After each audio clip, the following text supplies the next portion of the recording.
Shalom, saudara yang terkasih dalam Tuhan Yesus Kristus.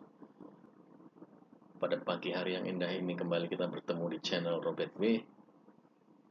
Di dalam Minute in God, menit-menit bersama Tuhan. Ya, pada pagi hari saya ingin men-sharekan firman Tuhan mengenai keadilan, hak dan keadilan di waktunya Tuhan. Ya, seringkali kita merasa ketidakadilan ada di dalam kehidupan kita. Kita merasa diperlakukan tidak adil oleh orang lain, bahkan oleh orang-orang yang terdekat, orang-orang yang ada di dalam lingkaran dekat kita, saudara kita, famili-famili kita. Kemudian apa yang terjadi? Kita menuduh Tuhan tidak adil, kita kecewa pada Tuhan, karena Tuhan sepertinya dalam tanda petik membiarkan ketidakadilan itu terjadi. So, apakah memang demikian? Saya dengan jelas berani mengatakan tidak. Karena dalam firman Tuhan sendiri, mari kita baca dalam Mazmur 145 ayat 17. Tuhan itu adil dalam segala jalannya dan penuh kasih setia dalam segala perbuatan.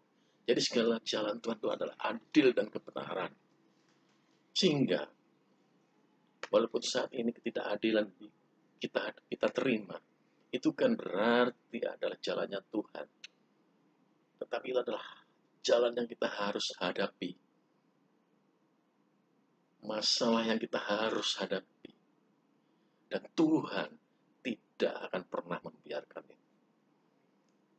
Ingat kisah Yusuf. Kita semua pasti ingat kisah Yusuf. Bagaimana dia diperlakukan tidak adil oleh saudara-saudaranya. Kebenarannya yang dia sampaikan seakan-akan diabaikan, ditutupi oleh kebohongan saudara-saudaranya yang sering melakukan kejahatan kepada. Dia adalah anak yang dicintai oleh ayah. Namun, karena saudara-saudaranya berjumlah lebih banyak, sehingga perkataan saudara-saudaranya yang diterima. Perkataan Yusuf, bahkan mimpi-mimpi Yusuf, vision dari Tuhan kepada Yusuf, dibantah sendiri oleh ayahnya. Ayahnya marah, si Yakub, Israel itu marah. Menganggap Yusuf tidak menghargai karena dia bermimpi 11 bintang sujud menyembah di hadapannya. Kemudian apa yang terjadi? Kita tahu semua dia dimasukkan sumur, dijual kepada Potifar, pengawal istana Firaun. Di situ dia juga mengalami yang namanya ketidakadilan. Hak-hak kehidupannya dirampas, hak-hak kebebasannya dirampas. Dia difitnah oleh istri Potifar. Saya yakin, walaupun secara tidak detail, Yusuf pasti mengalami yang namanya pergulatan hebat dalam batinnya, pergulatannya dengan Tuhan.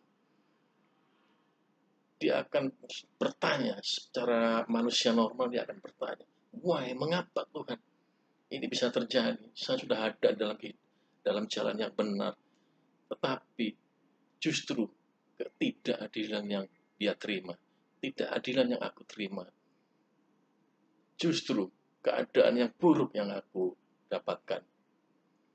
Hak-hakku dirampas, kebenaranku ditutup. Saya yakin secara detailnya akan seperti itu. Namun di dalam Injil tidak disebutkan. Terbukti pada akhirnya. Apakah Yusuf tidak mengenal Tuhan? Yusuf sangat mengenal jalan-jalan Tuhan. Karena di Kejadian 50, di pasal terakhir itu, dia mengatakan bahwa mereka boleh mereka-rekakan yang jahat, boleh merencanakan yang jahat, tetapi Allah merencanakan yang baik, merubahnya menjadi kebaikan bagi dia, bagi kita semua. Oh, dahsyat sekali. Artinya apa? Yusuf pun mengerti dia ada di dalam penyertaan Tuhan.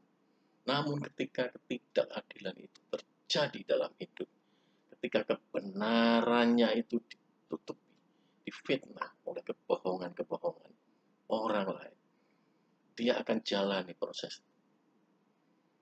Dia akan terima dan jalani proses itu.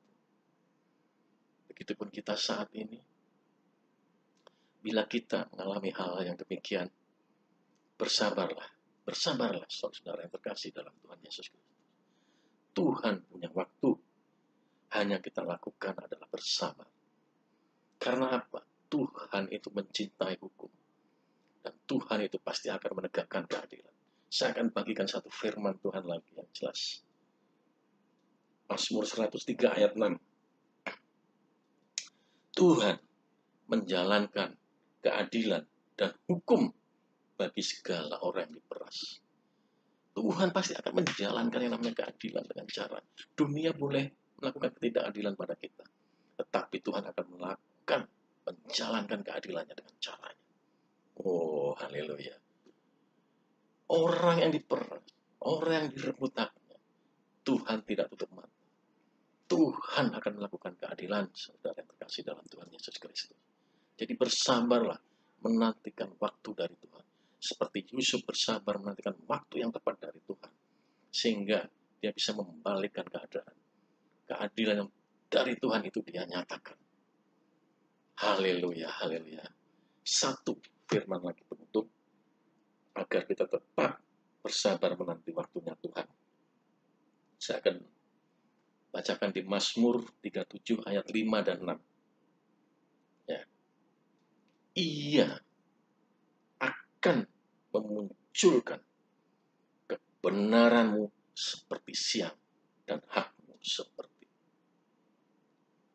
Ia akan memunculkan kebenaranmu seperti terang dan hakmu seperti siang. Oh, haleluya, haleluya. Serahkan pada Tuhan. Percaya Tuhan akan pasti bertindak. Dan ia akan memunculkan kebenaranmu seperti terang dan hakmu seperti siang. Pada saatnya, pada waktunya. Haleluya. Selamat pagi. Tuhan memberkati.